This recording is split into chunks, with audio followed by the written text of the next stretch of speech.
Papayagan na ang National Food Authority o NFA na imbenta ang mga imbak nitong bigas oras na ideklara ang food security emergency sa bigas. Target itong ideklara ng Agriculture Department sa Martes. Saksi, si Bernadette Reyes. Natanggap na kahapon ng Department of Agriculture ang resolusyon mula sa National Price Coordinating Council na nagtutulak para magdeklara ng food security emergency. Sa ilalim nito, maaaring ibenta ng National Food Authority ang mga bigas na nakaimbak sa mga warehouse nito. Kaya sabi ng DA, posibleng sa Martes, February 4, ay ideklara ng food security emergency sa bigas. That is very welcome dahil mababawasan yung mga laman ng mga warehouses at matutuwa na rin ang ating mga farmers na makakabili na ang NFA ng bigas mula sa kanila kasi meron ng paglalagyan, and releasing 300,000 tons of rice to the market within 6 months, I think will soften the market at hopefully bumaba ng konti pa yung presyo ng bigas.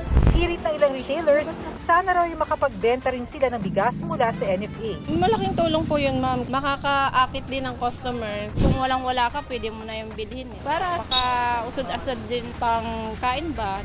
Sa iba't ibang ahensya at lokal na pamahalaan, nakatakdang ibenta ng NFA ang kanilang mga bigas sa halagang 36 pesos kada kilo. Ipapasa naman ito sa mga mamimili sa halagang 38 pesos kada kilo. Sa mga susunod na linggo, ilulunsad ng pagbibenta ng mga abot-kayang bigas sa mga grocery, supermarket at convenience store. Kabilang ang 29 pesos na bigas sa ilalim ng P29 program, Sulit Rice at Rice for All. Formal nang nagkaroon ng kasunduan ng DA sa isang supermarket grocery chain para magbenta ng 29 pesos na bigas. Sa kabila ng bumababang presyo ng bigas, pinangangambahan naman ng Department of Agriculture na maaaring tumaas ang presyo ng itlog pagsapit ng Abril dahil sa posibleng paghigpit ng supply. Paliwanag ng DA, marami raw kasi ang tumigas sa pag-alaga ng mga paitloging manok nung nakaraang taon na bumagsak ang farm gate price ng itlog. Sa monitoring ng DA, naglalaro sa 7 hanggang 9 pesos kada piraso ang pangkaraniwang size ng itlog. Pero ayon sa Philippine Egg Board Association, wala silang nakikitang problema sa supply ng itlog, maliban na lang kung magkaroon ng bird flu outbreak.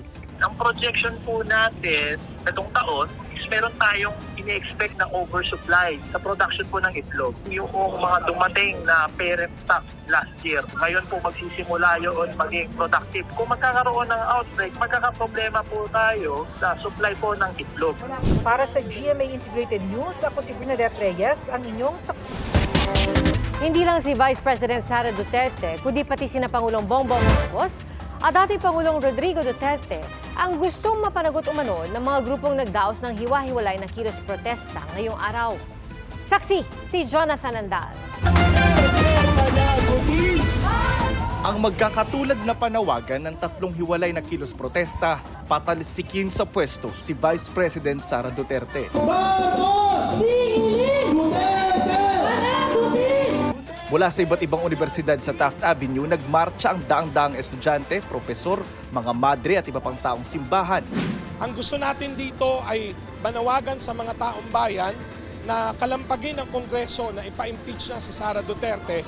At the same time, singilin si Marcos sa kanyang mga pangako sa halimbawa 20 pesos na kilo ng bigas, pagpapababa ng presyo ng bilihin, pagtataas ng sweldo at iba pa. Si President Duterte, pinapanagot natin siya sa mga crimes against humanity, sa extrajudicial killings. So panawagan natin kay President Marcos, papuntahin niya na dito ang ICC, ipaaresto na rin si Duterte. May iba't iba ring panawagan ng mga bitbit nilang karatula, kabilang ang aumento sa sahod at paglaban sa kahirapan at korupsyon. Nakipagsanib puwersa sila sa liwasang Bonifacio, kung nasaan ang grupo ng mga guro, magsasaka, manggagawa at iba pang sektor.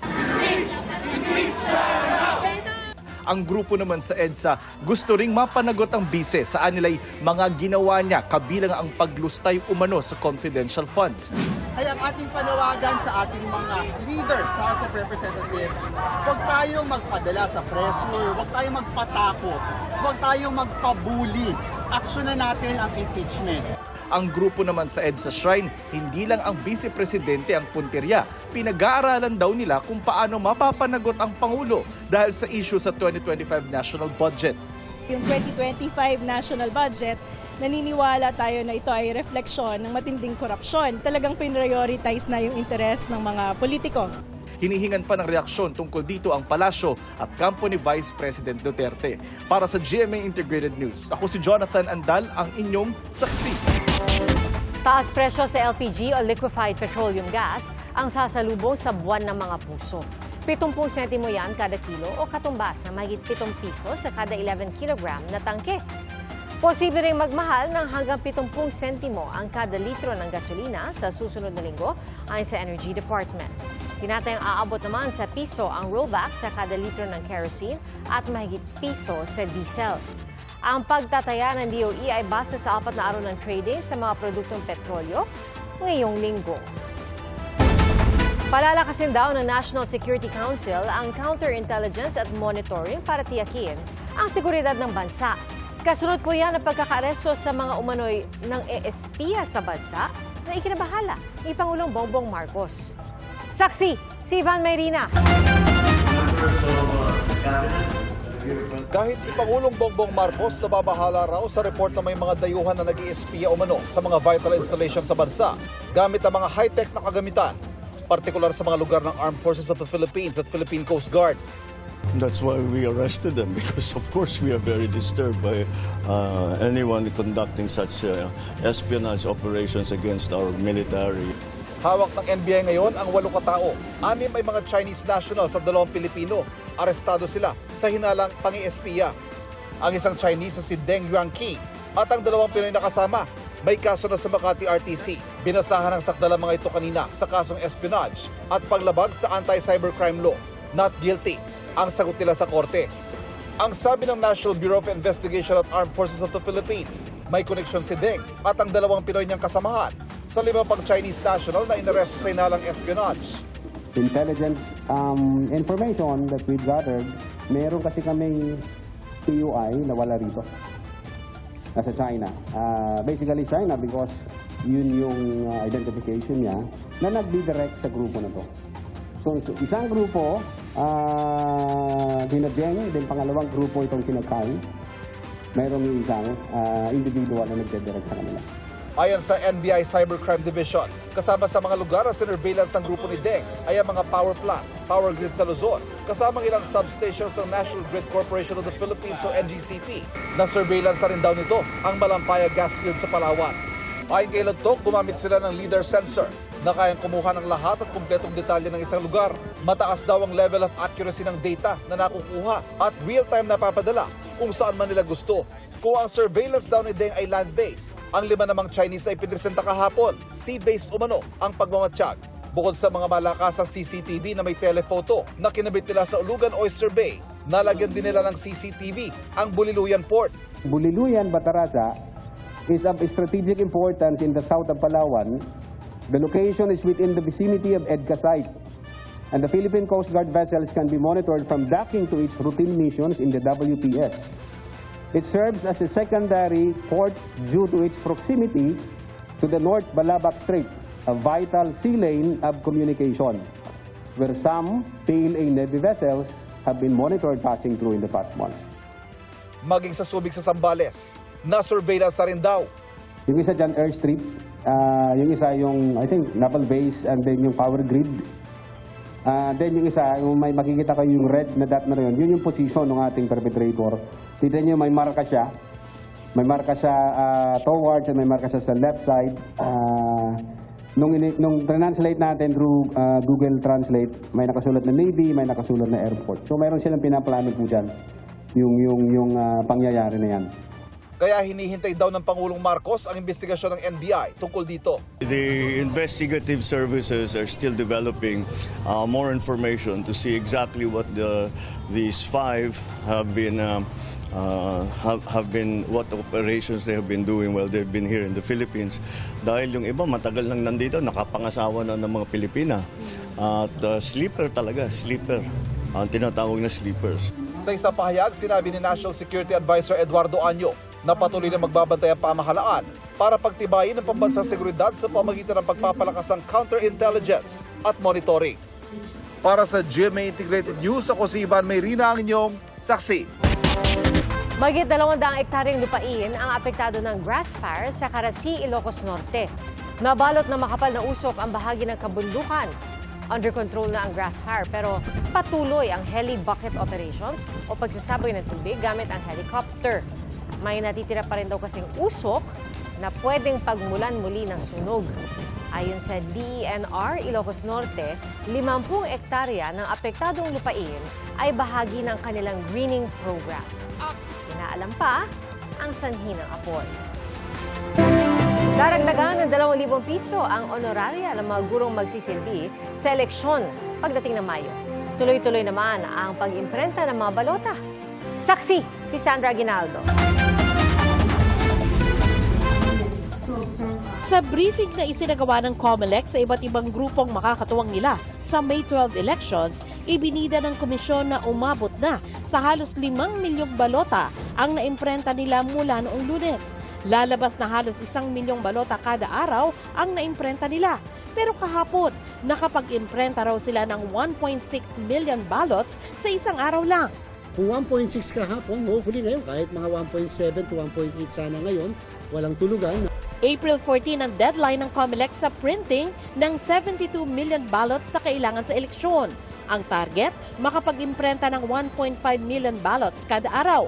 Kung tuloy-tuloy ito, kalagitnaan pa lang ng Marso, tapos na ang pag-iimprenta. Pero hindi raw ganun kadali yon dahil kailangan ding ipahinga ang mga printing machine. At kailangan ding dumaan ang bawat balota sa verification para makumpirma kung good ballot ito. Kasabay ng pag-iimprenta ng balota, nagtitrain din ang COMELEC ng mga manggagawa sa eleksyon. Kabilang ang 7,000 pulis na maaaring magsilbi bilang kapalit ng electoral board members sa mga delikadong lugar. Ititrain din sa Marso ang mahigit 186,000 na guro bilang electoral board members. Ayon sa COMELEC, dadagdagan ng 2,000 pesos ang honorarya ng mga gurong magsisilbi sa eleksyon. Kaya 12,000 pesos ang matatanggap ng chairman ng electoral board, 11,000 pesos ang vice chairman at 10,000 pesos ang poll clerk. Kung electoral board member na electoral EB na chairman, vice chairman, at saka po yung poll clerk, lahat po kayo may dagdag na 2,000. Para sa GMA Integrated News, Sandra Aguinaldo, ang inyong saksi. 12 senatorial aspirant ang haharap sa derechahan at mabibigat na katanungan sa Tanong ng Bayan, the GMA Senatorial Face-Off 2025 na mapapanood na po bukas. Ating saksihan.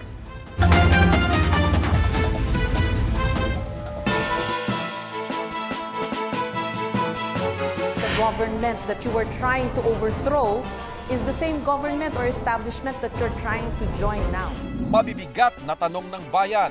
Ano po ang inyong reaksyon sa mga natuklasan umano ng Quadcom at sa rekomendasyon na kasuhan po kayo?